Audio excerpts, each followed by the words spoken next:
자리에 앉아서 찬양하시겠습니다.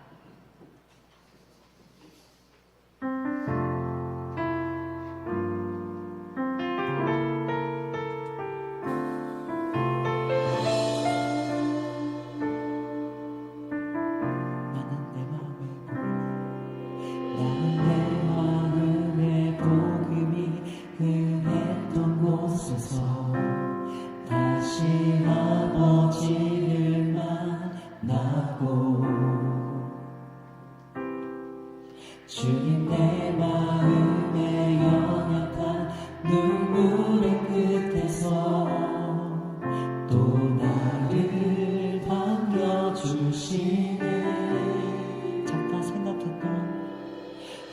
생각했던 그의 부르심 다시 나를 해먹게 하시네. 다시 일어나 주를 예배함이 내 모든 기쁨이 되리.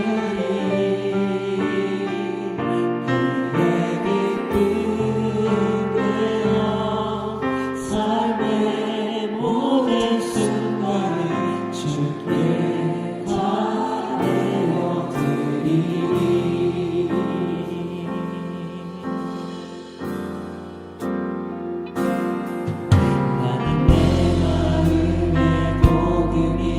흥했던 곳에서 다시 아버지를 만나고 주님 내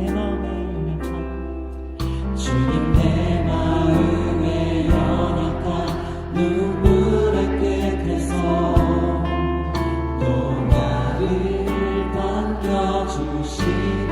다시 한번 고백합니다. 나는 내 마음의 복음이 흥했던 곳에서 다시 아버지를 만나고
주께 다 내어드리 주께 다 내어드리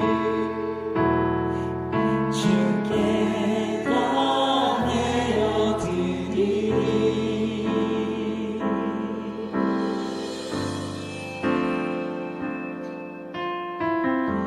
이 시간 주 예수 그리스도의 품 안에 거하게 저희들의 교만한 마음 모두 내려놓고 겸손한 마음으로 주님께 순종하도록 그런 귀한 삶을 살 수 있도록 역사해 주시옵소서. 저희를 품어주시고 강력히 해주시옵소서. 주 품으소서. 주 품에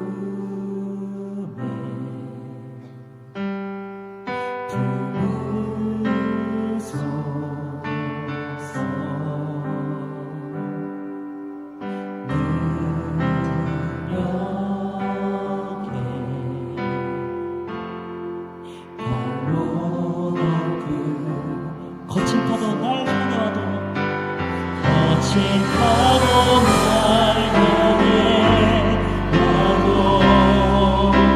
주와 함께 날아오니 높은 가운데 나의 영혼 잠잠하게 주를 거친 파도 거친 파도 날 향해 와도 주와 함께 나아오니 높은 가운데 나의 영혼 잠잠하게 주를 우리 동성 높이 들고 거친 파도 거친 파도 날 향해 와도 주와 함께 나아오니 폭풍 가운데 나의 영혼 잠잠하게 주를 보리라. 이 시간 명번에 주님만을 찬양하길 원합니다. 겸손한 마음으로 주 품 안에 거하길 원합니다. 오늘 예배를 통해 저희와 함께 하신 주 예수 그리스도를 전심에 다해 찬양하길 원합니다. 오늘 예배 속에 강력히 임해 주시고 성령 충만을 주시옵소서. 오늘 예배 속에 깊게 임해 주시옵소서. 우리 이런 기도 제목을 가지고 전심을 다해서 통성으로 기도합니다. 주여 오직 주님께 저희의 삶을 맡겨드리겠습니다. 이 시간 저희의 삶 속에 임하시는 주 예수 그리스도를 저희가 찬양하기 원합니다. 성령 충만해 주시고 강력히 기대해 주시옵소서.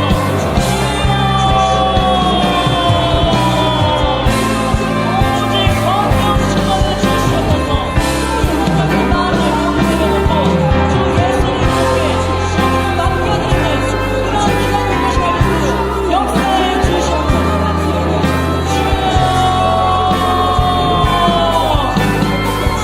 강력히 임해 주시옵소서. 성령 충만을 주시옵소서. 우리 안에 우리가 마음을 있다면 주님께서 모든 준비해 주시옵소서. 주여 역사해 주시옵소서. 주님께서 임해 주시옵소서.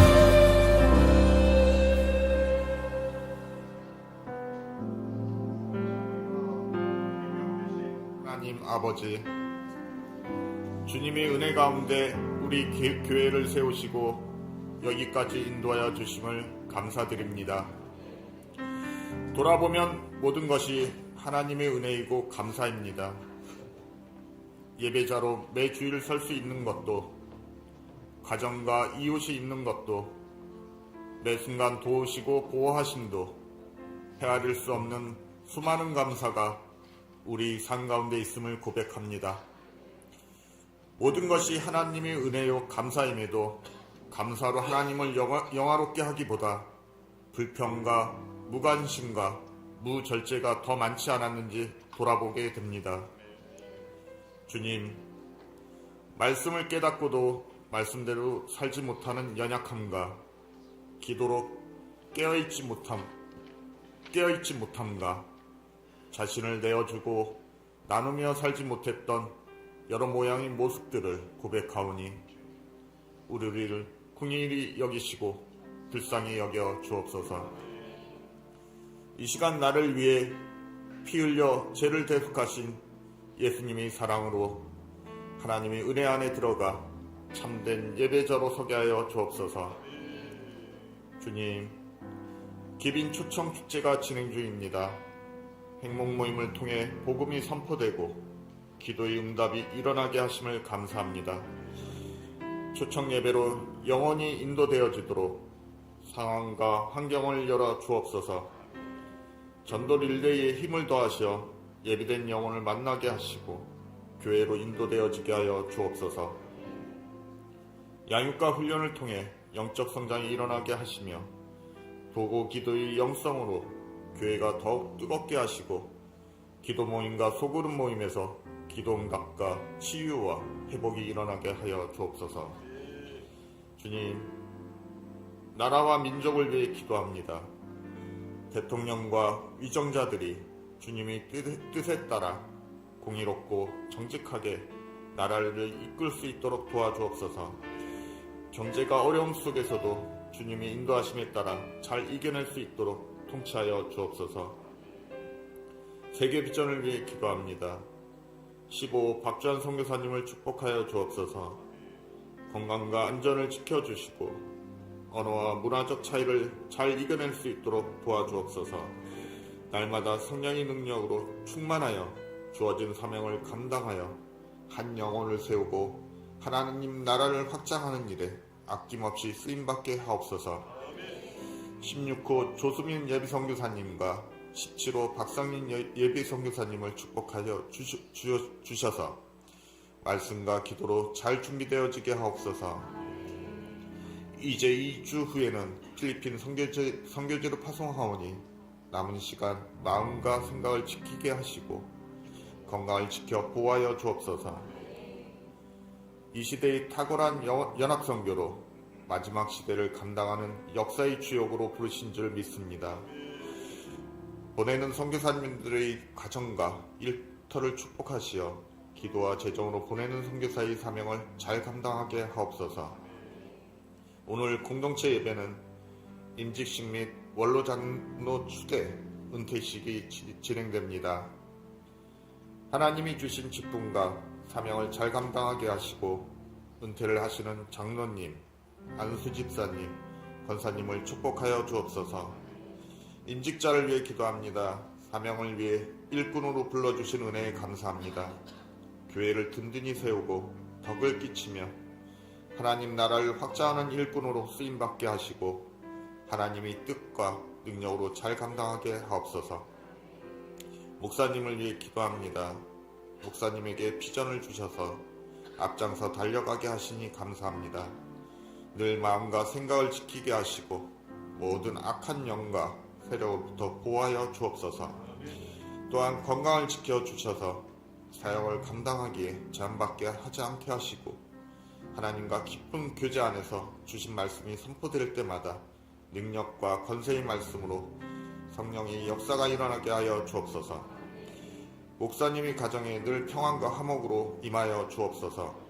동역하시는 사모님에게 성령 충만함을 더하여 주시고 풍성한 기도응답이 있게 하여 주옵소서. 자녀들에게 지혜와 명철을 더하시고 하나님의 계획과 비전 가운데 신실한 일꾼으로 성장하게 하여 주옵소서. 예배를 위해 헌신하는 믿음의 지체를 축복하여 주옵소서. 우리 주인 되신 예수 그리스도 이름으로 기도드렸습니다. 아멘. 주여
구호 준비.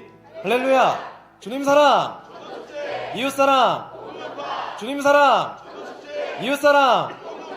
부천시를 할렐루야. 안녕하십니까, 임경지 집사입니다.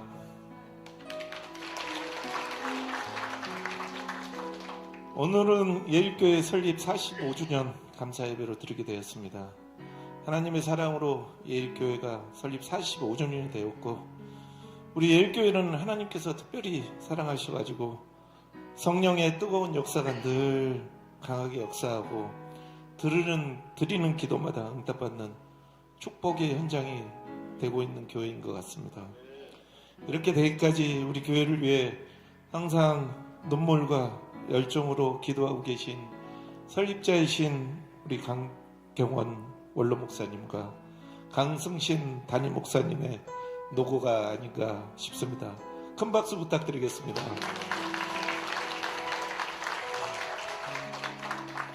또한 우리 원로 목사님 때부터 담임 목사님과 때까지 한마음 한뜻으로 두 날개 1500비전을 가지고 영혼 구원의 사명을 잘 감당하고 계신 우리 이성근 장로님, 이성길 장로님, 그리고 직분을 맡고 계신 집사님들, 모든 성도님들의 노력이 있었기에 우리 예일교가 45년 동안 이 역곡 땅에 튼튼하게 자리를 잡을 수 있지 않았을까 생각이 됩니다. 우리 모든 예일교회 성도님께 감사의 박수 올려드리겠습니다.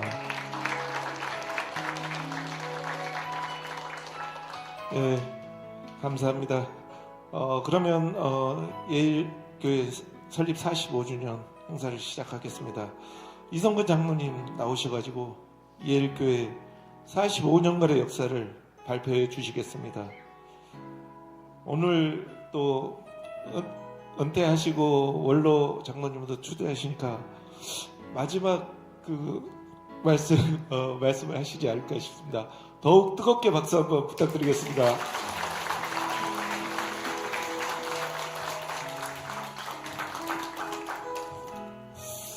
벌써 은퇴라는데 감회스럽습니다.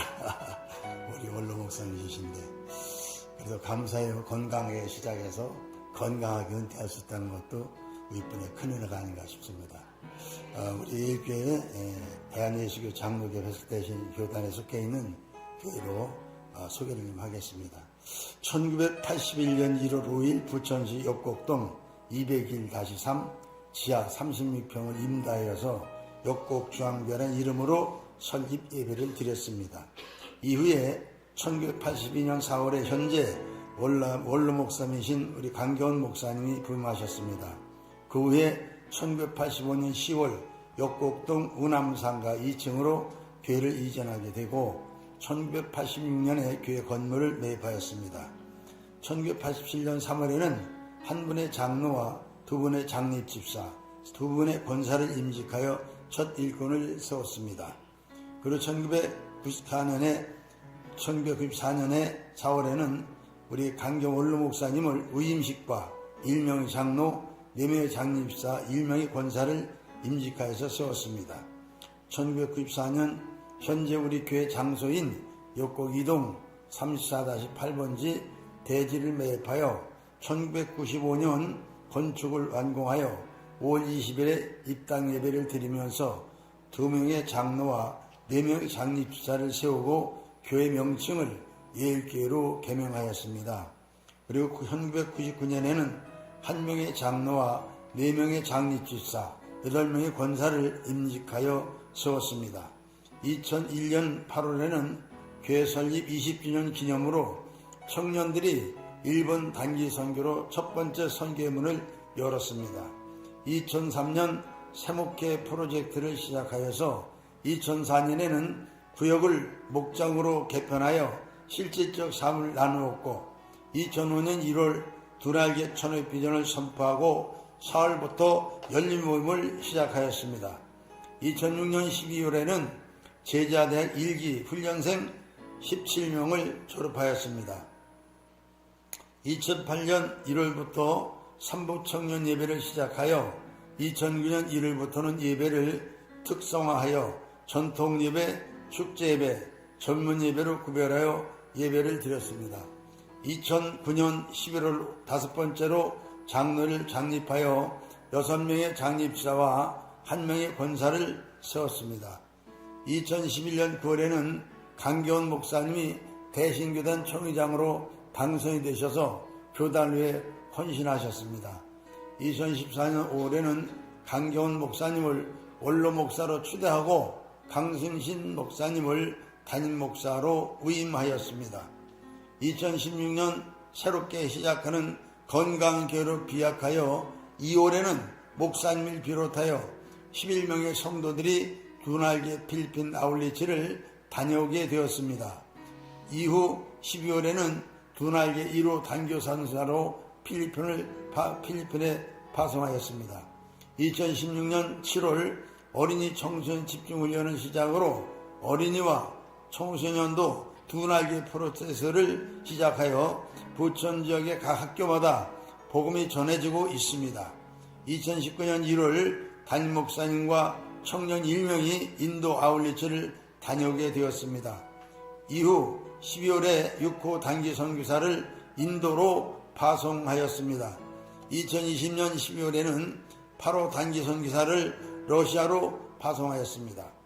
2021년에도 전도간사 1명을 세웠고 2022년엔 전도간사 4명을 세워 힘있게 전도사역을 감당하고 있습니다.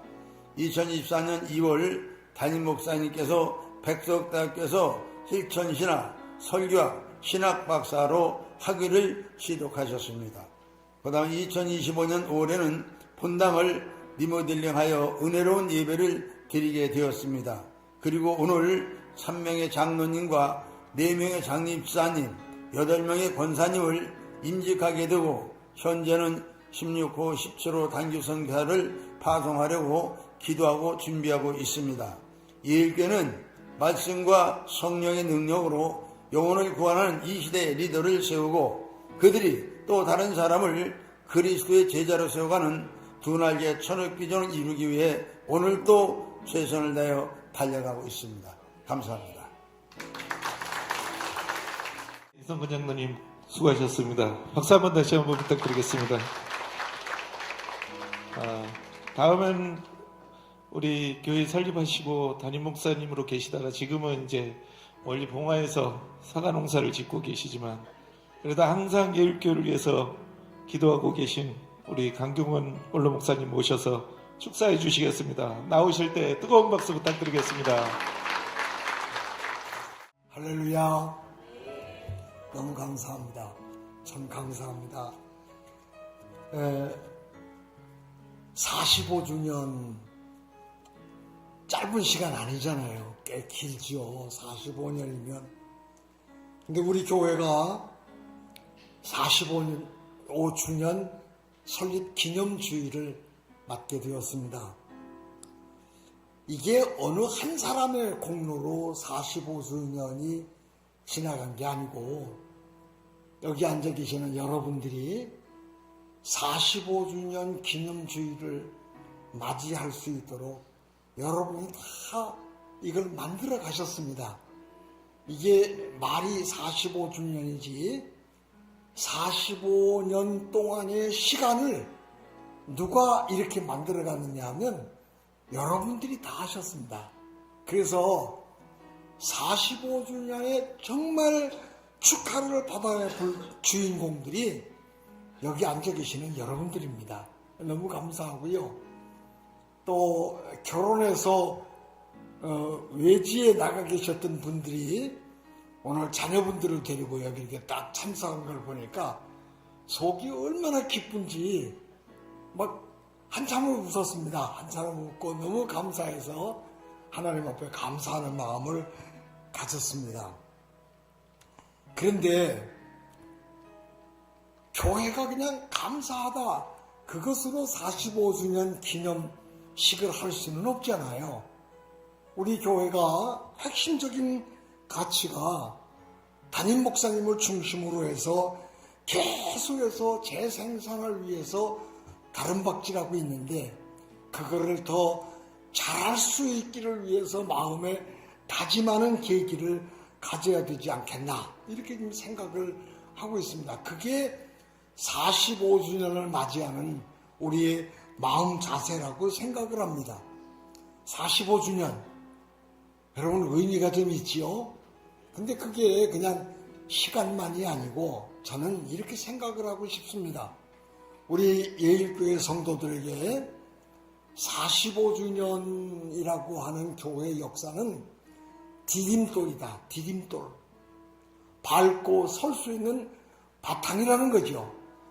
든든한 45주년의 바탕이 있으니까 그 바탕을 밟고 멋지게 점프해서 앞으로 50주년, 100주년, 그리고 우리 시대가 아니지만 다음 시대 200주년이 되는 기틀을 지금부터 잘 만들어서 먼 후대 사람들도 그때 참 잘하셨다 이렇게 칭찬받을 수 있는 교회를 만들어가기를 바라면서 여러분 축하합니다. 고맙습니다.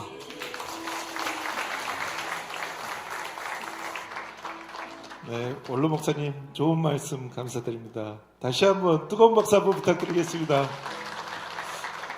마지막으로 이제 우리 담임 목사님 축도 있으시겠네요. 담임 목사님 소개시켜드리겠습니다. 박수 부탁드리겠습니다.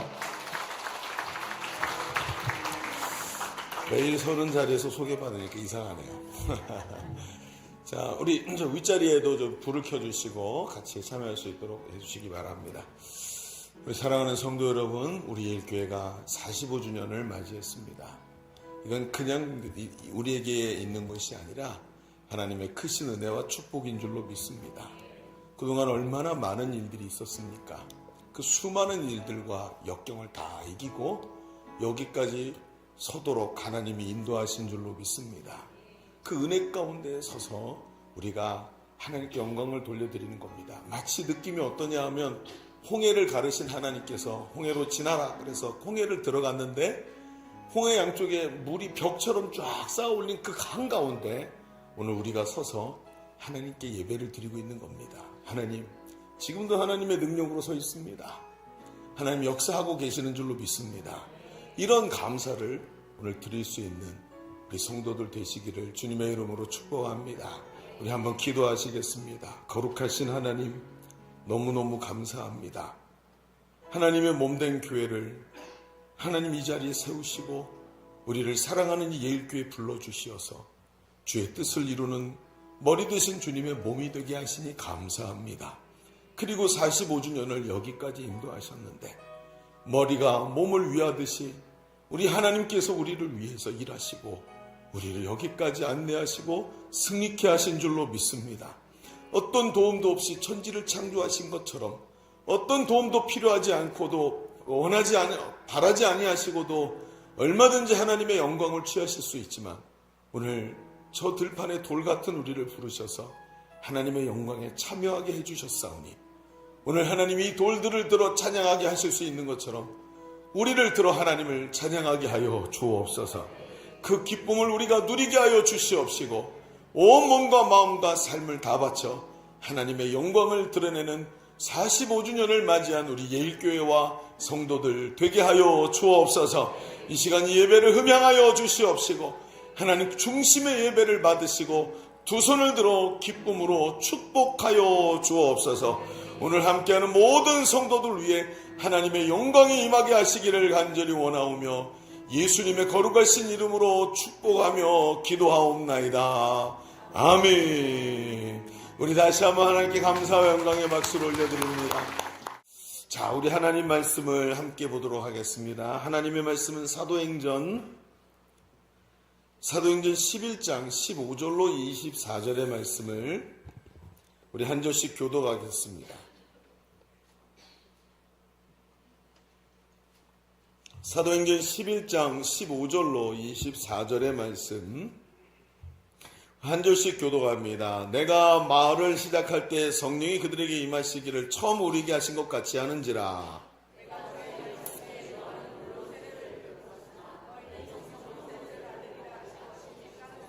그런즉 하나님이 우리가 주 예수 그리스도를 믿을 때 주신 것과 같은 선물을 그들에게도 주셨으니 내가 누구이기에 하나님을 능히 맡겠느냐 하더라.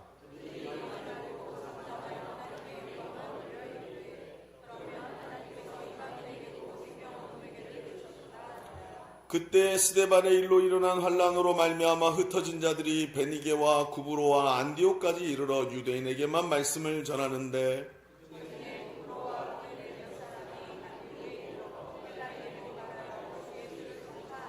주의 손이 그들과 함께 하심에 수많은 사람들이 믿고 주께 돌아오더라.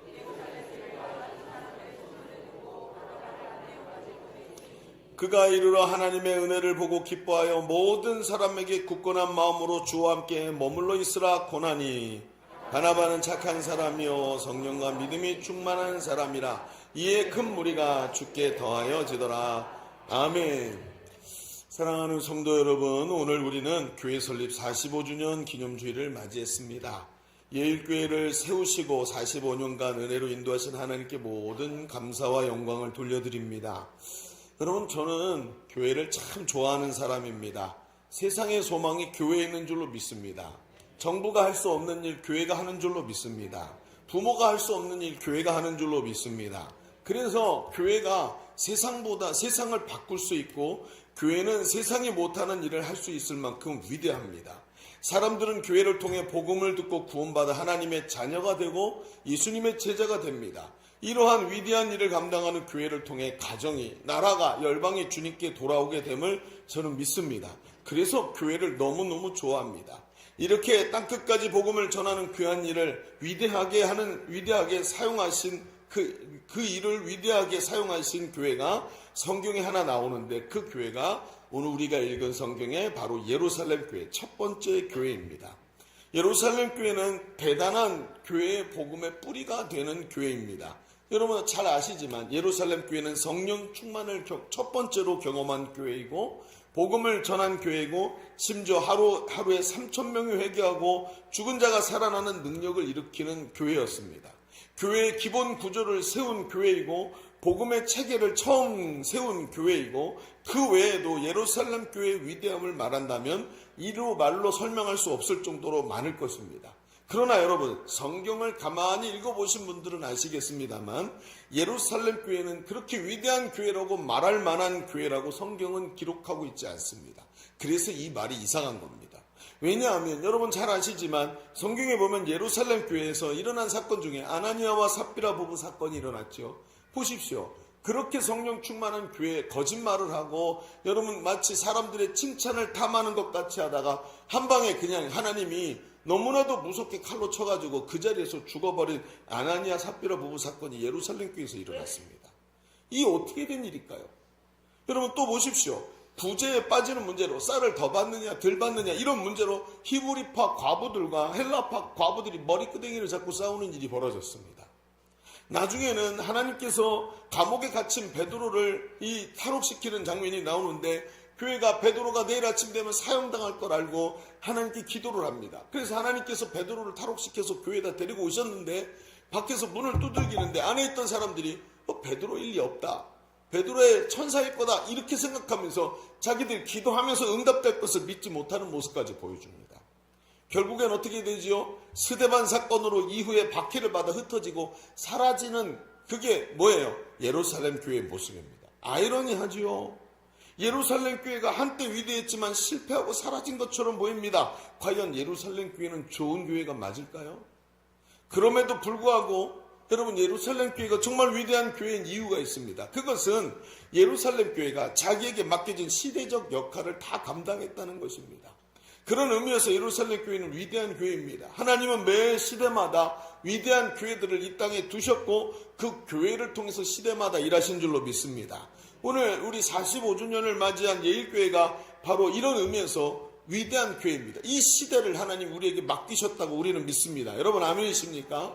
이 자세가 너무나도 중요합니다. 그렇다면 왜 예루살렘 교회가 이런 수많은 어려움 속에서도 위대한 교회인지를 우리가 알아야 합니다. 어려운 상황 속에 있었던 예루살렘 교회는 왜 위대한 교회였을까요? 어떻게 시대적 사명을 감당했을까요? 우리는 어떻게 이렇게 위대한 교회를 세워가도록 이 마지막 시대 우리도 부름받았는데 하나님이 이 부족해 보이고 사건 사고 많았던 예루살렘 교회를 그렇게 위대하게 쓰셨다면 하나님은 어떻게 예루살렘 교회를 위대하게 만들어 가셨을까? 이런 이야기를 조금 오늘 해보면서 우리 설립 45주년을 하나님 앞에서 좀 우리 맞이해 보려고 합니다. 오늘 우리 주보를 펼쳐보시면 주보 3면의 오늘 말씀의 제목은 그래서 위대한 교회, 그리고 왜 그러냐면 언젠가 제가 위대한 교회라는 설교를 했기 때문에 그래요. 그래서 그리고 그 뒤에 뭔가 다른 게 있다 이런 의미로 좀 가지고 왔는데 오늘 두 가지 얘기를 이 말씀을 통해서 해보려고 합니다. 자, 첫 번째는 이렇게 한번 써보시죠. 예루살렘 교회는 평범함을 위대함으로 만들어낸 교회였다. 평범함을 다시 뭘로 만들었다고요? 위대함으로 만들어낸 교회였다 하고 한번 써보십시다. 그리고 이제 말씀을 좀 보겠습니다. 우리가 읽은 본문은 로마군 장교인 고넬료의 변화로 인해서 교회에 어떤 사건이 일어난 걸 표현하고 있습니다. 베드로가 요바에 있는 시몬의 집에 있었습니다. 근데 환상을 보게 됩니다. 그리고 때마침 여러분 이 환상이 뭔지 아시죠? 하늘에서 보자기 같은 게 내려오는데 거기에 부정한 짐승이 있어요. 율법으로 부정해요. 저걸 먹으면 부정하게 돼서 하나님 앞에 나갈 수가 없습니다. 근데 예수님께서 소리가 딱 나오는데 잡아 먹으라. 저는 그런 거 먹은 적이 없습니다. 지금도 못 잡아 먹겠습니다. 라고 얘기를 했더니 내가 깨끗하다고 말한 걸 네가 부정하다고 말하지 마라. 이 장면이 똑같이 3번이나 지나간 거예요. 그리고 나서 바로 백부장 고넬료가 지금 아무도 모르는 것 같은데 어떻게 베드로가 여기 있는 걸 알고 사람을 보냈어요. 성령의 지시를 받고 보낸 사람들이 자기 이 앞에 와가지고 무두장이 시몬의 집 앞에 와가지고 베드로를 초청하는 거예요. 평상시 베드로 같았으면 유대인으로 뼛속 깊은 유대인이라 저 이방인이 부르는데 갈 수가 없지요. 이방인과 같이 교제하면 안 되고 밥 먹어도 안 되고 저 사람들은 구원받지 못하고 저 지옥에 들어갈 사람들인데 하나님의 백성이 어찌 저들과 어울리겠는가? 이게 유대주의적 사고입니다.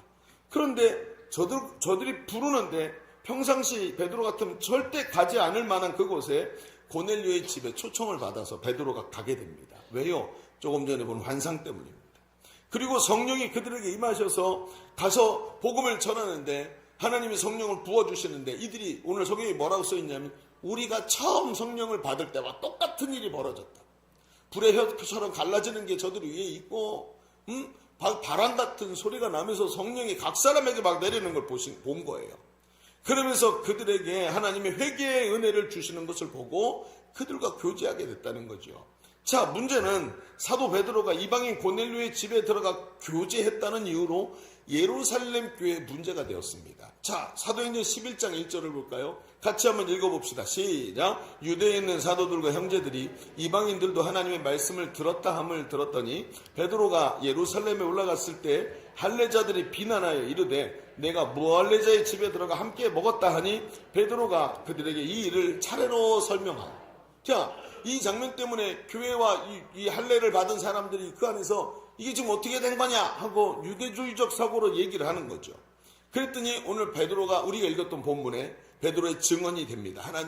예수님이 내게 이렇게 환상을 보여주셨는데 그 뒤에 고넬료가 왔더라, 보냈더라. 내가 따라가서 그 환상 때문에 따라가서 보았더니 하나님이 우리가 처음 믿을 때처럼 똑같이 성령을 부어주시더라. 원이 이런 일이? 그러면서 예루살렘 교회가 가진 율법적 사고가 이 베드로의 증언으로 깨지고 충격적 변화가 일어나는 겁니다. 그들이 이 말을 성경에 오늘 우리가 읽은 말씀에 18절을 보실까요? 18절 같이 한번 읽어보겠습니다. 시작. 그들이 이 말을 듣고 잠잠하여 하나님께 영광을 돌려 이르되 그러면 하나님께서 이방인에게도 생명 얻는 회개를 주셨도다 하니 이건 너무나도 충격적인 고백인 겁니다.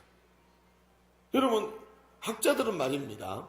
이 장면을 뭐라고 부르냐면 베드로의 개종사건이라고 불러요. 베드로가 종교를 바꿨대요. 여러분 베드로가 본래 종교가 뭐죠? 유대교입니다. 유대교 종교를 갖고 있던 사람이 기독교인이 된 순간이라는 겁니다. 고넬료의 집에 가서 이 사건을 보는 장면을 말이죠. 이 사건 때문에 뿌리 깊은 유대주의를 가지고 있었던 베드로가 이걸 자기를 부정하고 포기했다는 거예요. 심지어 여러분 예수님께서 베드로를 칭찬하실 때 기억나십니까? 베드로가 신앙 고백을 했더니 그 예수님 뭐라 그래요? 바요나 시몬아 내가 복이 있도다 한번 얘기하시죠. 근데 시몬이 베드로의 이름입니다. 별명이 뭐죠? 페트라, 반석, 베드로라는 게 이게 뭐냐면 별명이에요. 예수님이 지으신 별명이에요. 그럼 예수님 베드로를 부를 때 시몬 베드로 이렇게 불러요. 근데 바요나 시몬이라고 불렀어요. 이 무슨 뜻이냐? 요나의 아들 시몬아. 베드로는 요나의 아들이 아닙니다. 왜 그랬을까요? 여러분, 이 예수님이 이런 얘기를 하실 때 다 뒤에 이미 있었던 일을 배경으로 얘기하죠. 그게 뭐냐 하면 바로 성경 요나서에 나오는 요나를 말하는 겁니다. 요나가 누굽니까?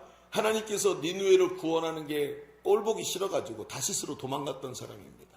이방인들이 구원받는 거 그거 받아들일 수 없어서 끝까지 이를 빠드득 갈다가 하나님께 한 방 뒤통수 맞고 요나서가 딱 끝납니다. 그렇죠? 이 소리도 못 냅니다. 딱 때렸는데 끝. 이게 요나서입니다. 너무 충격적인 게 요나서죠. 그런데 지금 예수님께서 바요나 시몬아 뭔가 복선이 깔렸는데 오늘 이 장면을 딱 보니까 그게 생각이 나는. 그렇구나. 예수님은 베드로가 바로 이 문제를 깨뜨릴 사람이라고 생각을 했구나. 분명히 알고 계셨던 것입니다. 이방인에 대한 선입견 문제로 힘들어하던 베드로가 그 예수님의 말씀에 싹 오버랩되어 있습니다. 이런 베드로가 시몬의 집 지붕에서 환상과 고넬료의 개종 사건을 보고 자신의 오래된 고정관념을 뚫고 하나님의 뜻을 받아들입니다. 그리고 드디어 베드로는 유대교적 사고를 벗어버리고 복음으로 이방인도 구원받는 만민에게 열려있는 은혜의 서막을 열어내기 시작한 것입니다. 베드로의 변화가 중요한 게 이겁니다. 베드로가 이렇게 변화된 것으로 인해서 당시 유대주의적 배경을 가지고 있던, 그러니까 유대인들이 예수 믿고 들어온 게 예루살렘 교회인데 예루살렘 공동체가 가히 코페르니쿠스적 변화, 업사이드 다운되는 완전히 혁명적 변화가 일어나게 된다는 것입니다. 이방인에게도 구원받는 믿음을 주신다. 이게 복음의 지각병동인 거예요. 말도 안 되는 얘기 같은 겁니다. 그런데 이게 일어나는 것이죠. 여러분, 베드로 한 사람의 변화가 얼마나 중요합니까? 한 사람의 변화는 그저 평범한 것 같지만 그 변화는 공동체 전체에 증언되고 그 공동체에 받아들여질 때 교회와 공동체를 향한 하나님의 뜻이 성취되는 줄로 믿습니다. 베드로 한 사람의 변화였지만 교회 전체가 받아들이니까 모든 게 바뀌더라는 거예요. 중요한 것은 이것을 교회 공동체가 어떻게 받아들이냐 하는 것입니다. 예루살렘 교회는 앞에 우리가 읽었던 18절 말씀과 같이 베드로가 경험하고 체험한 하나님의 역사를 순종으로 받아들이고 자신들이 가지고 있던 생각과 전통과 뼈대를 다 바꿉니다. 뭐라고 얘기합니까? 18절에 그러면 이 말을 듣고 잠잠하여 하나님께 영광을 돌려 이르되 그러면 하나님께서 이방인에게도 생명 얻는 회개를 주셨도다. 누가 이랬다고요?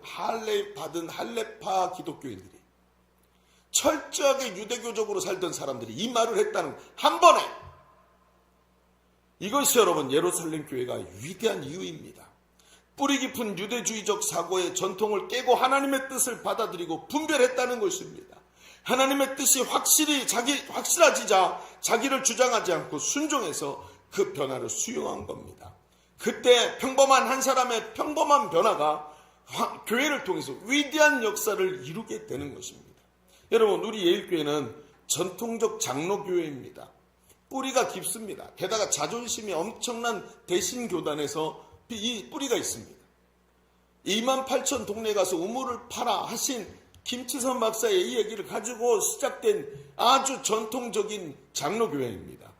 그런데 제가 우리 교회에 돌아왔을 때 우리 교회는 변화를 시도했습니다. 이렇게 전통적인 모습 갖고 다음 세대를 우리 받아들일 수 없다. 그리고 변화를 시도했는데 이론만 가지고 시작한 변화가 실패할 수밖에요.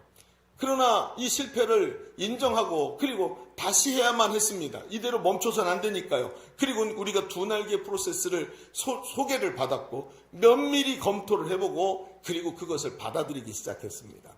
두 날개 프로세스는 강력했습니다. 그러나 강력한 만큼 변화가 일어나는 만큼 교회는 진통이 있을 수밖에 없어요. 여러분, 이것보다 더 중요한 게 뭐였냐면 거기 가서 제가 변한 거예요.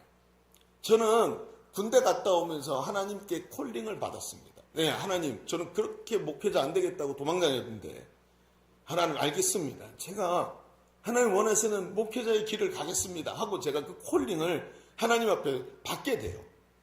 목사님 아들로 태어나고 그렇게 거절하던 것들을 받게 됩니다. 그런데 중요한 건 제가 하나님과 그때 계약서를 썼어요. 하나님, 저는 우리 아버지처럼 가난한 목회는 싫습니다. 저 만명 교회 담임 목사 되게 해주십시오.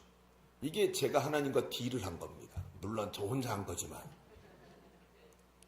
그래놓고 도장 찍었다고 생각하고 신학교로 다시 간 겁니다. 제 머릿속에 뭐가 있어요? 유학 갔다 와서 훌륭한 목사가 돼야 돼. 이 개념만 있었던 거예요.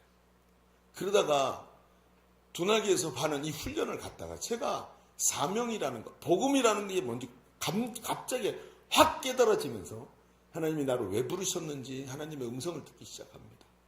그리고 저도 오늘 고넬료가 변하는 것처럼, 아니 저 베드로가 변한 것처럼 업사이드 다운이 되어버렸어요.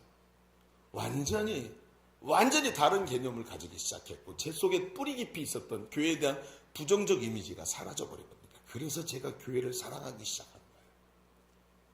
교회가 이렇게 귀한 건데, 이렇게 위대한 건데 하면서 새롭게 보기 시작했어요. 그리고 두나게 프로세스를 교회에 적용하기 시작했습니다. 그런데 이 변화가 일어나는 만큼 교회는 진통이 있을 수밖에 없었습니다. 우리는 이 변화가 무엇을 의미하는지도 모르고 시작했습니다. 오랫동안 지속되어 온 우리의 신앙의 모습, 모든 신앙생활의 습관들을 다 부정해야 되는 거예요. 건강한 교회가 되기 위해서 식단 조절해서 살을 빼고 전혀 하지 않던 운동을 지쳐서 쓰러질 때까지 매일 해야 되는, 그저 주일날만 교회 오는 그런 예배를 드리는 사람들이 아니라 평생 유지하던 습관들을 다 버리고 그리고 다 변화되어야만 했던 것입니다. 여러분, 아주 작은 습관까지 다 바꿔야만 했었습니다. 가면 갈수록 이게 얼마나 이물감이 강력하고 변화가 얼마나 힘든지요. 이 변화가 힘들다는 걸 저는 정말 뼈저리게 느끼기 시작했습니다. 사람이 쉽게 변하지 않는구나. 그때 제가 배워왔던 그 인사말이요. 잘 되고 있습니다. 기도하면 됩니다. 이게 사기라는 걸 그때 알았습니다. 이 말이 사기급이다. 왜? 안 되니까 이 말을 하는 거예요. 그러나 끝까지 가야 된다는 분명한 당위성이 있기 때문에 이 말을 했던 겁니다. 잘 되고 있습니다. 기도하면 됩니다. 이 말이 얼마나 강력했는지요. 그러면서 만만치 않은 변화를 향해 갔습니다. 그런데 여러분 생각해 보십시오. 이게 얼마나 어려운 일인지. 교회가 변화가 안 되니까 저항이 일어나고 전혀 참지 못하고 높은 산 꼭대기에서 혼자 서 있는 고목처럼 혼자 신앙생활하는 사람, 이 변화가 수용되지 않아서 시끄러워 못 살겠어 하면서 교회를 떠나는 사람 얼마나 많았습니까? 그러나 여러분, 그런 와중에도 변화를 경험하면서 그 변화 속에서 복음을 체험하고 변화된 분들이 교회에 남고 교회를 지켜내면서 저 한 사람의 변화를 우리 예일교회가 받아내서 함께 하나님 앞에서 건강한 교회를 세워져 온 줄로 믿습니다. 여러분, 제가 우리 교회가 선교사를 처음 파송하던 날을 저는 잊을 수가 없습니다. 우리 교회는 선교하지 않는 교회였습니다. 선교에 대한 부정적 가치관이 많이 있었습니다. 그럴 수밖에, 선교의 현장이 그랬으니까요. 정말 부정적인 모습들이 가득했으니까요. 그런데 투나에게서 연합선교라는 그 강력한 가치를 깨닫고 장기 선교사건 택도 없구나. 장기 선교사 사역은 안 되는 거예요. 단기 선교사가 계속 바뀌어야 되고 선교지는 젊어져야 되는데 장기 선교사가 가갖고 정착하고 아이들 가르치고 이제야 동네 이제 대충 알겠다 싶었더니 이제부터 뭐 해야 돼요? 은퇴 준비해야 돼요. 근데 그 다음 사람도 가서 이제 시작해가지고 한 15년쯤 하니까 이제 정착했는데 이제 또 은퇴해야 되고, 이런 장기 선교사 개념의 선교는 도저히 안 된다. 그리고 단기 선교사 개념의 이 하나님 부르심에 대한 확신을 가지고 왔는데, 문제는 하나님의 부르심을 알고 있었지만 높은 재정의 장벽으로 망설이고 있었어요. 우리가 재정의 어려움 때문에 부교육자들 사례비도 못 준 적이 있었어요. 부교육자들이 카드빚이 쌓여가지고, 여러분 진짜 있잖아요. CEO들이 망하고 자살했다는 얘기가 제가 이해가 되더라고요. 정말 죽고 싶은 순간도 있었어요. 얼마나 힘든지요. 저는 그런 일을 해본 적이 없는 사람이니까. 저는 금전출납부 갖다 놓고 고민하면서 기도해 본 적이, 여러분 제가 일반적인 삶을 살아보지 않았으니까, 직장생활도 안 해봤으니까, 사업도 안 해봤으니까, 이게 여러분한테는 별일 아닌 것 같지만 저한테는 너무나도 힘든 기도 제목이었습니다. 그러니 선교사를 보내야 되는데 어마어마한 재정이 들어가야 되는 거예요. 좀 못하겠는 거죠. 당회를 모였습니다. 솔직히 말했습니다. 저 못할 것 같습니다. 이게 부르심인 걸 알겠는데 장로님 저 너무 힘듭니다. 저 결정을 못하겠습니다. 그리고 얘기를 했어요. 그랬더니 장로님 한 분이 제 얘기를 듣더니 조심스럽게 말씀을 시작합니다. 목사님, 저는 지난 10년간 우리 목사님이 딱 한 가지 일에 몰두하시는 걸 보았습니다. 복음 전하고 제자 세우고 선교하자. 이거 말고 목사님은 10년 동안 다른 말 한마디도 안 하셨습니다. 그리고 그 길을 꾸준히 봤습니다. 누가 따라가든 안 따라가든 그거 해야 된다고 하면서 한 사람 한 사람을 세워왔다는 거죠. 그런데 목사님, 그게 맞았습니다. 우리 교회가 이렇게 변화되지 않았습니까?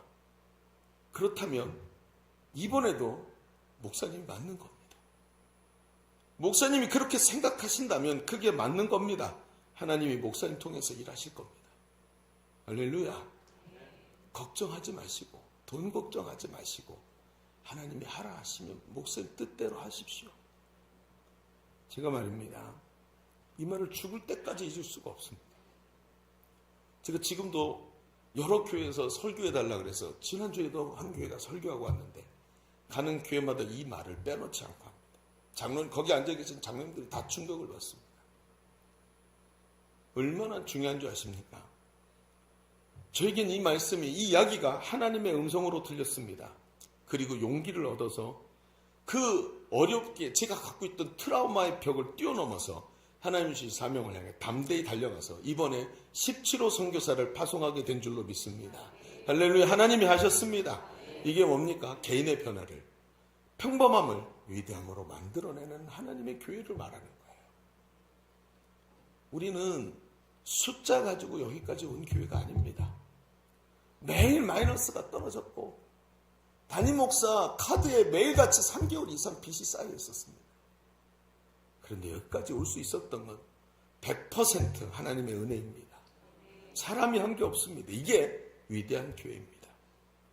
평범한 한 사람의 변화를 모두의 변화로 받아들인 겁니다. 그리고 평범함을 위대함으로 바꿔버린 겁니다. 우리 첫 번째 얘기 좀 정리해 봅시다. 지금까지 평범함이 위대함이 되는 변화의 중요성에 대해 말씀을 나눴습니다. 개인의 평범한 변화가 교회의 변화가 되는 방법은 주님이 예루살렘 교회를 세우실 때 사용한 방법입니다. 교회는 그것을 주님의 뜻으로 받아들였고 그 평범한 개인의 변화가 위대한 교회의 변화로 이루어지도록 하나님 인도하신 줄로 믿습니다.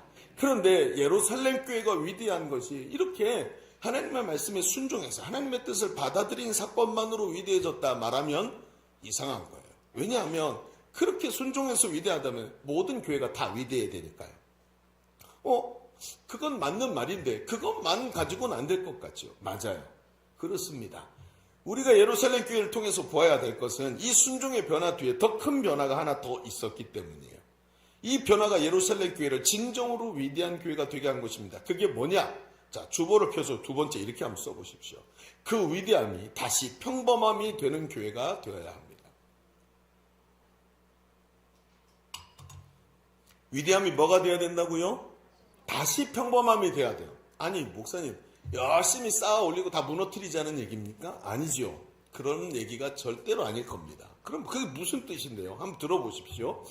여러분, 진정한 위대함은 위대함에 머물러 있는 것이 아니라 그 위대함이 다시 이거 평범한 일인데 이렇게 되도록 만들어야 된다는 것입니다. 어렵지요. 예루살렘 교회로 다시 한번 돌아가 보시죠. 앞에서 이미 언급한 대로 사도행전 전반부를 보면 성령을 충만히 받은 예루살렘 교회가 땅끝으로 가지 않고 뭔가 비실비실거리는 장면이 보입니다. 아나니아 삽비라 사건, 과부들의 구제로 다투는 사건 여러 가지가 나오죠. 그래서 하나님께서 박해를 통해 흩어지게 하셨다. 이게 우리가 가지고 있던 기초적인 견해입니다. 이 장면을 바라보는. 그러나 여러분, 과연 그렇게 볼 수 있을까요? 저는 그렇게 보이지가 않습니다. 왜냐? 여러분 보십시오. 오순절 성령 강림 사건으로 여러분 무슨 일이 벌어졌어요? 예루살렘 교회 오순절 성령 강림이 일어나고 그 뒤에 나타나는 교회는 모두 다 어떻게 돼요? 성령 충만이 기본이에요. 그래서 바울이 그 12명의 성령 받지 못한 제자들을 만날 때 뭐부터 합니까? 안수하고 성령부터 받게 하죠. 성령이 충만하지 않은 사람들이 복음을 전하고 있었던 것을 바울이 발견했단 말입니다. 그러니까 교회 자체가 뭐예요? 모두 다 교회는 성령 충만한 게 기본 탑재예요. 자, 그 다음에 아나니아 삽비라 사건을 보십시다. 도대체 이게 뭐죠? 왜 이런 사건이 일어났을까요? 아나니아 삽비라 사건의 결론이 뭐죠? 여러분, 결론이 뭘까요? 아, 교회 시험 들었더라. 아니죠. 말씀이 흥황하여 가더라. 무슨 뜻일까요? 가만히 그 뒤에 사건을 보니까 사도들의 권위가 교회 위에 딱 세워져요. 여러분, 교회가 콩그리게이션이죠. 뭐죠? 지금 회중이란 말이에요. 회중들이 모인 건데 그 중에 리더십이 탁 세워지는 거예요. 사도들을 통해서. 그래서 여러분, 사도들과 선지자들의 터 위에 세움받았다는 얘기예요. 그래서 나오는 겁니다. 너무나 중요하지요. 그래서 리더십이라는 게 교회 안에 생겼고, 그 리더십이 어디까지 와요? 오늘 2026년 예일교회 담임 목사를 세우시잖아요. 그게 여기서부터 나온 거예요. 그 다음에 과부들이 다투는 사건을 보십시다. 결국 과부들이 다퉈갖고 시험당해서 교회들 다 나갔습니까? 아닙니다. 어떤 결론이 나왔죠? 어떤 결론이 나왔습니까? 7 집사를 세우는 결론이 나와요. 임직식, 오늘 우리가 오후에 하는 임직식이 여기서 나온 겁니다. 7 집사를 세워서 교회가 집사들을 통해서 일꾼들을 세우고 사도들은 기도하는 일과 복음 전하는 일에 전무하는 일들이 벌어지기 시작하는 거예요. 기능이 만들어지는 겁니다. 그러니까 어떻게 될까요? 그 다음에 나타나는, 그 마지막으로 나타나는 게 고넬료 집에 성령 임하시는 사건으로 뭐가 탑재돼요? 이방인 선교가 교회에 탑재되기 시작합니다. 자, 근데 귀한 건 뭐죠? 예루살렘 교회 이후에 만들어지는 모든 교회들이 이 똑같은 기능을 다 탑재하고 있어요. 이야, 요 말 한마디를 딱 하니까 보이기 시작하는 거예요. 아, 그렇구나. 하나님께서 예루살렘 교회가 이렇게 바보 같은 모습으로 맨날 문제에 시달리고, 아니, 초대교회가 결국 요 꼴밖에 안 되나? 라는 생각이 들 텐데, 그게 아니라 하나님께서 교회에다가 기능을 탑재하고 DNA를 심고 계셨던 거예요. 이 DNA가 사방으로 퍼져나가서 심겨서 또 다른 교회들이 생기는데, 그 교회들마다 예루살렘 교회와 똑같은 모습, 위대했던 그 교회가 모든 곳에 있다 보니까 평범해져 버리는 거예요. 할렐루야! 이걸 말하는 것입니다. 제가 우리 교회에 새가족들이 오면 꼭 하는 말이 있습니다. 그게 뭐냐면, 여기 수박통이 하나 있습니다. 큰 수박통을 들고 가다가, 아이고 너무 맛있겠다 그러고 들고 가다가 손에 땀이 나고 딱 떨어뜨리는데 떨어졌고 박살이 나버렸어요. 어떻게 할까요? 그 방법이 어디 있습니까? 버려야죠. 아, 미안합니다 하고 쓸어 버려야죠. 근데 생각을 바꿔봅시다. 아까 그 큰 수박통만한 자루에 콩이 가득 담겨 있습니다. 콩알이. 그 어깨도 막 메고 가다가 자루가 탁 터졌고 콩알이 싹 쏟아졌어요. 어떻게 할까요? 이번에 좀 다르죠? 어떻게 하면 되죠? 주워 모으면 돼요. 그래서 자루에 담으면 됩니다. 근데 아까처럼 큰 자루가 없어요. 작은 자루에 담으면 됩니다.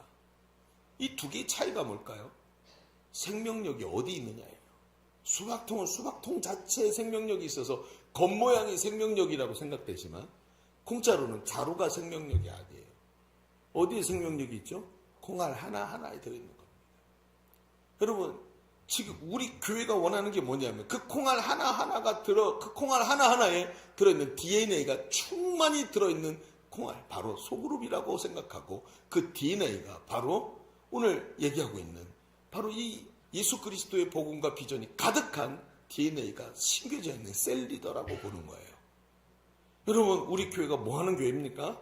우리 교회는 건물을 새롭게 짓거나 아니면 대단한 무엇인가를 멋지게 하는 그런 것에다 초점을 맞추지 않고 성도 한 사람 한 사람을 예수님의 제자로 세우는 교회인 줄로 믿습니다. 거기다가 모든 가치를 투자해요. 사람에게 모든 가치를 투자하고 한 사람을 건강한 하나님의 제자, 예수님의 제자로 하나님의 일꾼으로 세우는 것에다가 모든 역량을 투자하는 교회입니다. 그리고 나니까 어때요? 여러분, 교회가 여기 우리 교회 예배당 짓고 이번에 이 의자를 우리 임직자들이 다 헌신해서 이렇게 편안한 의자를 우리 교회에다가 헌물을 했습니다. 하나님 영광 받으신 줄로 믿습니다. 얼마나 좋습니까? 여러분, 그런데 이 의자 우리 32년을 썼더라고요. 32년. 교회가 의자 하나 바꾸지 않고 왔어요. 그 돈 갖고 뭐 했어요? 응? 인부 불러갖고 바꿔야 됐고, 집사님들이 다 직접 했고, 주차장 문제 생길 때도 떼안뼈다리 허리 또 아파고 쥐어짜면서도 집사님들이 시멘트 발랐어요. 그거 인부들 사갖고 하면 쉬운데 그 돈 다 선교사들 보낸 대로 갔어요. 우리 교회가 이런 교회예요. DNA 만드는 데다가 초점을 맞추는 교회. 그래서 어떻게 해요? 위대함을 다시 평범함으로 만들어내는 진짜 위대한 교회. 여러분, 이런 교회가 우리 예일교회인 줄로 믿습니다. 이런 자부심을 가지고 있어야 되는 거예요. 그런데 성경에 보면 19절에 연결되는 말씀에 보면 박해로 흩어진 사람들에 대한 이야기를 해요. 그 흩어진 사람들이 구브로, 구레네 거기 갔는데 거기에 유대인들에게만 복음을 전했대요.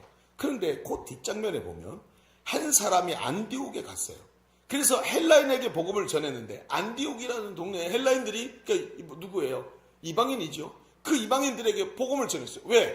유대인이 왜 복음을 헬라인에게 전해요? 베드로 사건, 고넬료 사건 때문에 이게 들어간 거예요. 정확하게 지금 DNA가 있잖아요. 전했단 말이에요. 그랬더니 헬라인들이 복음을 듣고 돌아오기 시작해요.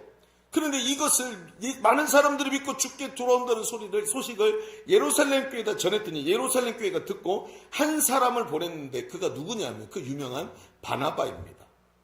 근데 바나바가 안디옥에 와서 24절을 볼까요? 24절 같이 읽어봅시다. 시작. 바나바는 착한 사람이요 성령과 믿음이 충만한 사람이라. 이에 큰 무리가 죽게 더하여지다.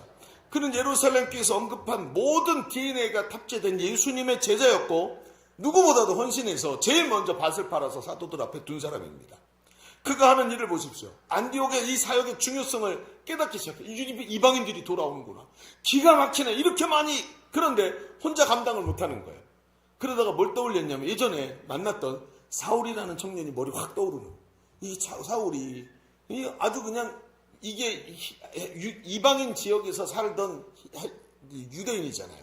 그러니까 얘가 머리도 좋고 똑똑하고 얼마나 설명을 잘하는지 이방인들에게는 이 사람이 최고야. 헬라 철학을 관통하고 있으니까 얘를 데리고 와야 되겠다. 그리고 그 즉시 뛰어갖고 다소라는 다른 지역에 사는 가서 데리고 와요. 나와 함께 안디옥에서 일하자. 그래놓고 데리고 와서 유대인 청년 사울을 앉혀놓고 일을 합니다. 쉬웠을까요? 아니지요. 여러분, 목회할 때 제일 힘든 사람이 뭔가를 알고 있는 사람이에요. 아니, 알고 있다고 생각하는 사람이에요. 책을 한 권 읽은 사람이 세상에서 제일 무서운 겁니다. 뭔가 알고 있다고 생각하는 사람이 제일 힘들어요. 그런데 이 사울이 얼마나 힘들었을까요? 다루기가. 그런데 사도행전 11장 26절에 한 번 더 읽어볼까요? 시작. 만남에 안디옥에 데려와서 둘이 교회에서 1년간 모여 큰 무리를 가르쳤고 제자들이 안디옥에서 비로소 얼마나 이 사역이 잘 됐는지 사람들이 쟤는 예수를 그리스도를 믿는 사람들이야. 그래서 그리스도인이라고 부르기 시작했대요. 여러분 사울의 사역으로 인해서 큰 부흥이 일어났습니다. 여러분 바나바는 사울을 예수님의 제자로 하나님의 교회 일꾼으로 세웠어요. 그리고 나중에 사울과 함께 선교사로 파송되지요. 거기서도 사울에게 버림받은 청년 마가를 또 재생시키는 일을 또 합니다. 여러분 바나바가 누구지요? 모든 DNA가 집약되어 있는 사람. 예루살렘 교회 모든 DNA가 집약됐더니 사울만 세우는 게 아니라 여러분 마가도 세우고 수많은 사람들을 세우는 하나님의 일꾼으로 콩알 하나가 사방으로 흩어져서 곳곳마다 열매를 이루는 역사가 일어나고 있더라는, 이렇게 고도화된 제자가 나오기 시작하니까 바로 그 위대함이 모든 곳에 퍼져서 평범함이 되도록 만들더라는 거예요. 여러분 지금 우리 예일교회를 보십시오. 우리는 교회가 행복하게 성장해 나가는 모습을 보고 있습니다. 단순히 위대함을 넘어서 평범함을 향해 가고 있다고 저는 분석이 되는 거예요. 셀 리더들과 청년들의 사역이 고도화되고 있습니다. 여러분 리더반에 가보면 작년에는 셀 리더들이 이런 말을 못했습니다. 시켜도 그게 뭔데 하고 생각하면서 잘 따라오질 못했어요. 그런데 금년에 사역 보고들을 하는 걸 들여보면 셀 리더들의 사역이 확 올라간 걸 봅니다. 그래서 한 영혼을 구원하기 위해서, 복음을 전하기 위해서, 사울과 같은 추수할 일꾼을 세우기 위해서, 가르쳐 지키게 하기 위해서 그 사역이 고도화되고 있는 걸 봐요. 그래서 특징이 뭔지 아십니까? 시행착오가 많아요. 셀 모임에 오는 사람들이 셀 모임에는 오는데 아직 교회 예배 가운데 못 나오는 사람들도 많아요. 교회에 등록해서 새가족이 됐는데 정착이 안 된 사람들을 붙잡고 신방하고 만나고 세우는, 왜? 불신자니까. 기존 신자 이동하는 사람을 갖다 놓고 11조하게 만드는 게 아니라 불신자를 예수 믿고 변화시키니까 한 영혼을 세우는 게 오래 걸리는 거예요. 그래서 힘이 들고 어려운 겁니다. 근데 기가 막힌 게 뭔지 아세요? 그 DNA가 탑재돼 있어가지고 할수록 갈수록 그 사역이 고도화되고 많은 사람들이 목사님 이거 어떻게 하는지 이제 알 것 같아요 라고 말하기 시작합니다. 이런 어려움 속에서 몸부림을 치면서 한 사람 한 사람을 눈물로 세워가고 있고, 변화되지 않는 새 가족 한 사람을 그 아파트로 찾아갔는데 문 열어주지 않으니까 거기다가 선물을 하나 문고리에다 걸어두고 선물과 문고리를 함께 붙잡고 눈물로 기도하고 돌아오는 사역자들을 보는 겁니다. 이런 사람들 어디서 본 적 있으십니까? 저는 예일교회에서만 봤습니다. 이게 지금 우리 교회 모습입니다. 여러분, 예루살렘 교회가 좌충우돌하면서 그 속에서 바나바가 일어난 것처럼 오늘 고도로 훈련된 일꾼들이 평범한 사람이 되어야 할 줄로 믿습니다. 우리 교회 그런 사람들이 평범한, 보통 다 그래, 이래야 되는 것입니다. 그때 어떤 일이 벌어지죠?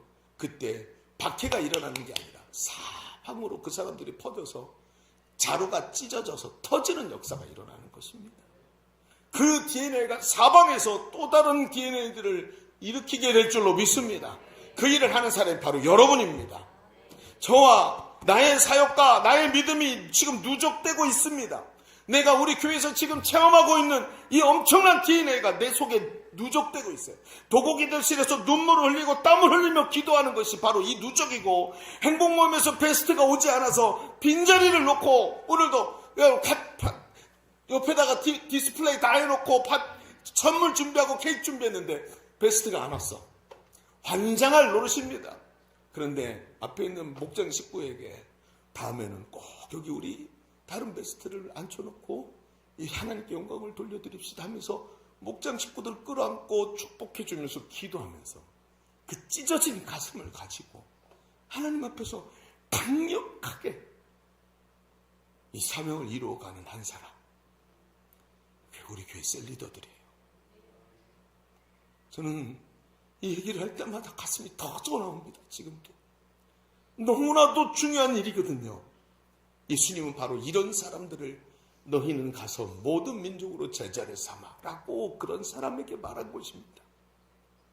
오늘도 우리는 위대함을 뛰어넘어 그 위대함이 평범함이 되게 만드는 사람들인 줄로 믿습니다. 이게 진짜 위대한 교회입니다. 사도 바울은 마지막 자기 생명이 이제 끝날 날이 다가오고 있는 것을 눈으로 보고 있었습니다. 그때 빌립보서 3장 13절에 말을 합니다. 형제들아, 나는 아직 내가 잡은 줄로 여기지 아니하고 오직 한 일, 즉 뒤에 있는 것을, 이미 지나온 것을 잊어버리고 앞에 있는 것을 잡으려고 표대를 향하여 그리스도 예수 안에서 하나님이 위해서 부르신 부름의 상을 향하여 달려가노라. 죽음이 눈앞에 있는 사람이 표대를 향해 달려가겠대요. 너무나도 충격적인 이야기입니다. 여러분, 저는 교단의 일들을 보고 노예 일들을 들여다보면서 요즘 이렇게 생각이 듭니다. 한국교회가 위기에 봉착했구나. 그리고 돌이킬 수 없구나. 조금 있으면 한국교회 망한다. 이게 저의 결론입니다. 돌이킬 수 없습니다. 교회에다가 줄대고 성구 팔고 교회 기독교 백화점하고 이제 다 망합니다. 교회가 없어지니까. 교회는 망합니다. 그런데 여러분, 새로운 교회가 일어납니다. 예전 같은 그런 교회는 사라질 겁니다.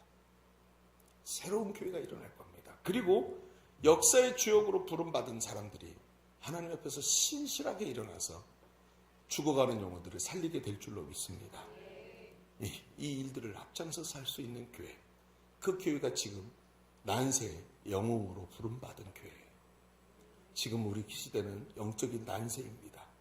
이 난세의 위대함을 다시 평범함으로 만들어낼 수 있는 하나님의 위대한 예일교회, 오늘 설립 45주년을 맞이한 사랑하는 우리 예일교회가 이런 교회 되기를 주의 이름으로 축원합니다. 기도하겠습니다. 오늘 말씀의 은혜를 붙잡고 기도하십시다. 하나님, 그냥 나 건강한 교회 다녀서 너무 좋아, 이거 아닙니다. 하나님, 내가 하늘에 미랄되어 썩어지겠습니다. 하나님, 내가 죽겠습니다. 나를 위해 예수님 십자가 죽으셨는데 내가 못할 게 뭐가 있겠습니까? 바울은 죽음을 앞에 두고 표대를 향해 달려가겠다는데 그깟 상처 조금 입었다고 못하겠다고 버티고 앉아있는 이 미련한 나를 용서해 주시고 오늘도 다시 일어나서 마지막 그날이 올 때까지 하나님 앞에 그 위대함을 다시 평범함으로 만들어내는 바나바와 같은 일꾼으로 하나님 앞에 쓰임받게 하여 주옵소서. 우리 주님 한번 외치고 기도합니다. 주여, 할렐루야. 하나님, 아버지 하나님, 주님, 하나님 보세요. 아버지, 주님,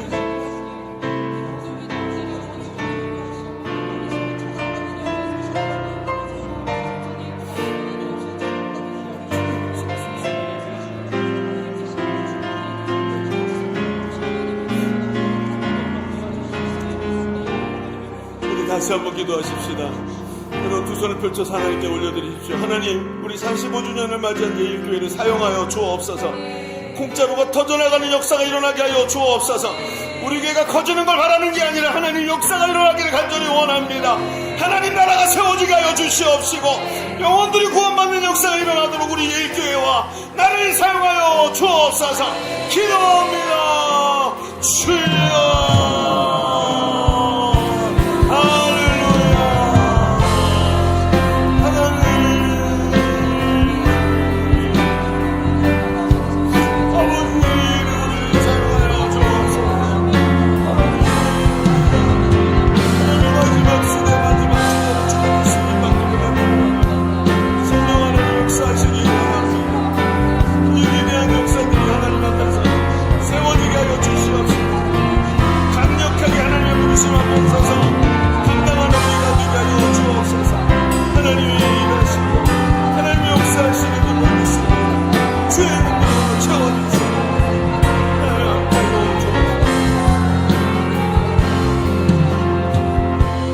거룩하신 하나님, 오늘도 우리를 설립 45주년 기념주일로 인도해 주시고 주의 말씀으로 다시 우리를 돌아보게 하시니 감사합니다.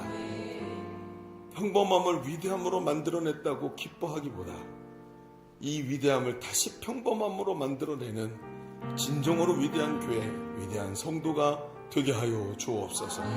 나를 사용하여 주옵소서. 예수님의 이름으로 기도하옵나이다. 아멘. 우리 하나님께 감사의 박수 올려드립니다. 아멘. 우리 이 시간 찬송하면서 준비하신 예물 하나님께 올려드립니다.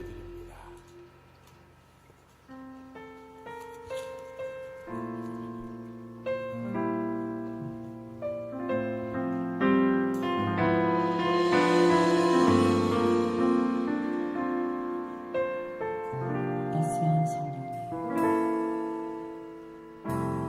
따스한 성령님,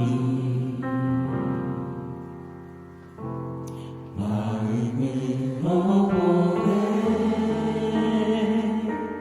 내 몸을 감싸며 주어지는 평안함 만족감을 부르신 곳에서 나는 예배하네. 어떤 상황에도 나는 예배하네. 부르신 곳에서 나는 예배하네. 어떤 상황에도 나는 예배하네.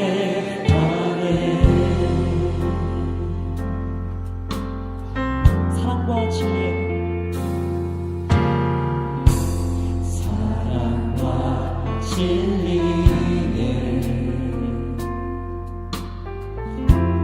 한 줄기 빛보 내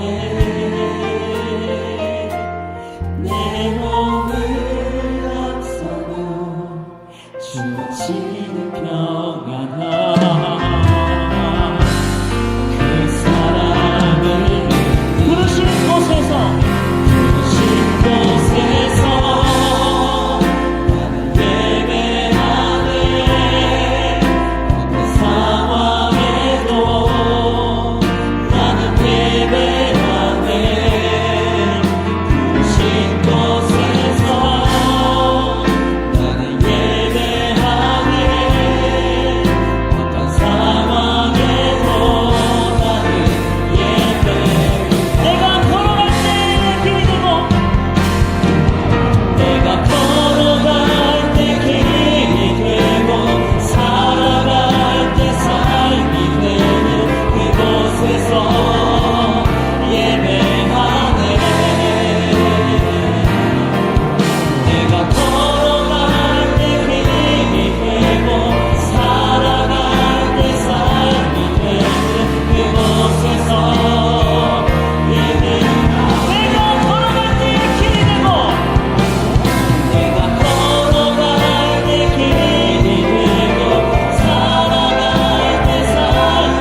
위해서 기도하겠습니다.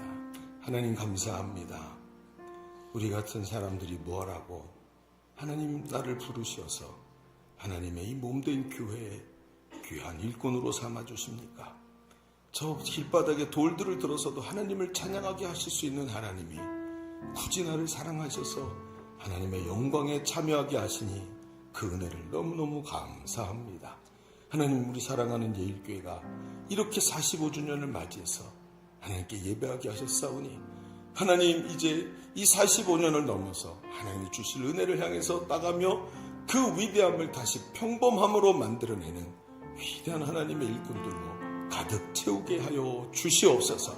하나님, 공짜로가 터져나가는 역사가 일어나게 하시고 DNA가 사방으로 흩어져서 그곳에서 복음의 역사를 이루어가는 아름다운 교회, 능력 있는 교회로 삼아 주시옵소서. 이제 우리의 삶의 현장으로 돌아가는 발걸음들 지켜주시고 하나님이 삶 속에서 역사하여 주시옵소서. 드려진 예물 위에 축복하시고 그 손길이 복을 받게 하시며 하나님 앞에서 쓰임받는 아름다운 인생들이 되도록 충만하게 풍성하게 채워 주옵소서.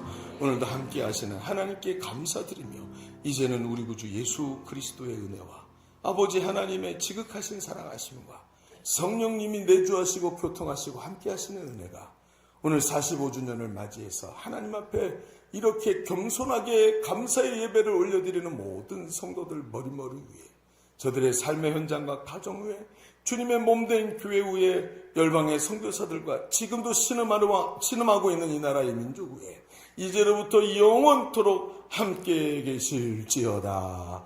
아멘.